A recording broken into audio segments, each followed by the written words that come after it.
ir pabijuši daži ne dažādās kāzās. Jāsaka, pat 100 kāzās viņi ir bijuši un ir pat piedzīvojuši tādus brīžus, kad kāza laikā līgava un līgavainis sakašķējas un uz vietas arī izšķirst. Kas tie ir pat cilvēkiem, kāpēc viņi visi kopā ir sanākuši, skatāmies.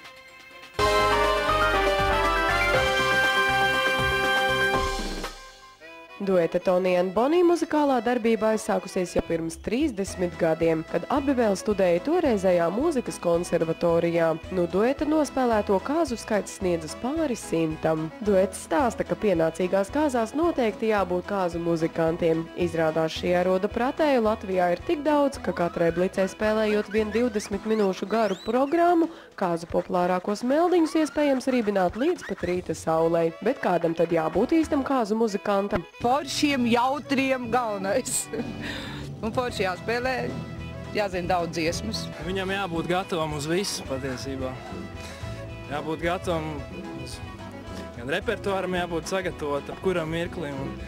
Principā kāzu muzikantu māksla, tā ir tāda māksla, kur arī pēc pirmajām kāzām nevar saprast. Ir jānospēlē kāds 20, 30, tad tā pie īstam var sevi saukt par kāzu muzikantu. Savu arodu kāzu muzikanti uztver ar vislielāko atbildības sajūtu. Te jābūt gan fiziskai, gan arī pamatīgai nervu noturībai. Dažam labam muzikantam iekrājusies pamatīga kāzās piedzīvoto starpgadījumu dienas grāmata. Vienās kāzās tik šausmīgi zaga līgavu un nabaga vedētēvs zaudēja savu uzvalku labo piedurkni, glābjot līgavu.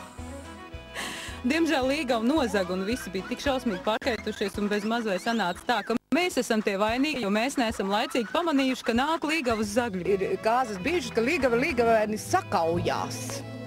Jā, tāds ir bijis gadījums.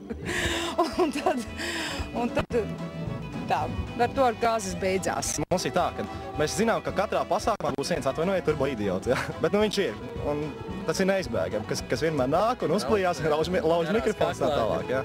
Un tas ir pilnīgi normāli, bet tekstes noteikti gandrīz katrās kāzās. Tomēr ikvienas domstarpības kāzās iespējams nogludināt ar kāzinieku iecienītākajām dziesmām. Tādēļ katrai grupai ir savs pieprasītāko dziesmu tops. Man šķiet, ka pēdējā laikā ir kopš Dženija Meija un Jānis Grudams iedziedāja šī meitene Dārina asaru krēles, un tad tas topā tagad. Protams, visi latvieši to veco daļradi, visas ūdens rozes, vecpiebalgas, jā, Paula gabaliņus.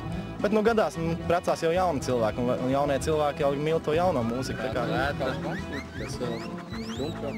Jumprau, Vētru, jā.